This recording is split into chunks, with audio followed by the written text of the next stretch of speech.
All right, so let's go ahead and dive right on into stage three at this time. Stage so we already talked about, sorry, not stage three, stage two. Which this is class number three. Stage that number is so confusing, but stage two is contact. So once we build this list of people, we have to reach out to them, all right? Or my personal favorite, they reach out to me, right? Because the conversation is all different when they reach out to me, as opposed to reaching out to them. But hey, there's a way we initiate that. There's a way we are proactive with our marketing campaigns and things like that. So with this software, obviously there's we can do all kind of magic with marketing campaigns, right? Can you show us some stuff? Oh, I would love to. So now that we have our results here, let me go ahead and pull up the prop stream here. So now that we've filtered our senior owners, they're off market with equity, essentially distressed senior owners, we're going to go ahead and check them all off and add it to a marketing list. So we'll call this ULA's list. All right. And hit save. And once we do that, we're going to separate these results and place them into the My Properties page. Now, look, at this point, if you want to take the manual route, you can click on your lists, check them all off, and export this data. Now, you're just going to get the addresses, the homeowner's name, and that's pretty much it. So we're assuming you're going to be knocking on doors or doing something with this list of addresses. Or you can pay the additional costs, think of it as an investment, and skip trace this list. So I can now skip trace by clicking on skip tracing and selecting any list that I've saved to skip trace, like ULA's list, for example. So what's skip tracing, real quickly? For those that don't know what skip tracing is, it's essentially there are these third-party providers out there that we've partnered up with, more than one essentially.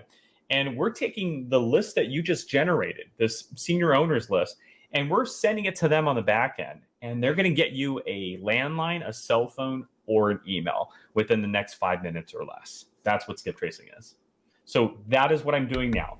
Built that list, I'm selecting that list, and now I can skip trace that list, place that order, and from there, I'm going to get the results. Now, your results, if you place the order, will be stored in the contact area here on the left-hand side.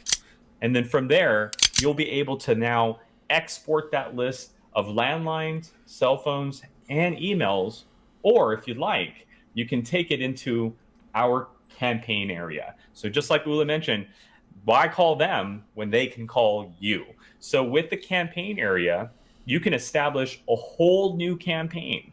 Call it whatever you'd like, Ula's campaign, and then target a specific list. In this case, the list of 175 senior-owned properties we just built. After you've named that campaign and targeted that list, you can save this campaign to initiate it.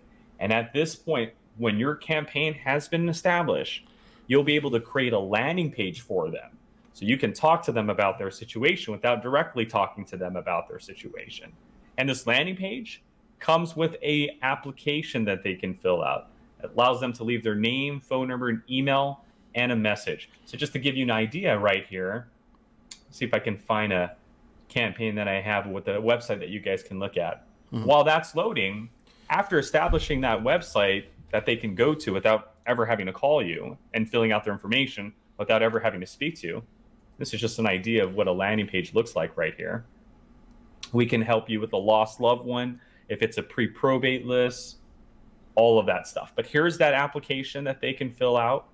So website comes first. After that, you have the luxury of sending them a postcard, a ringless voicemail, or an email to direct them to that website. Awesome. That's great. That's a fantastic one. So now, from what I just saw on the screen, there was postcards, obviously. Well, the first one was the website, the fact that it's a landing page.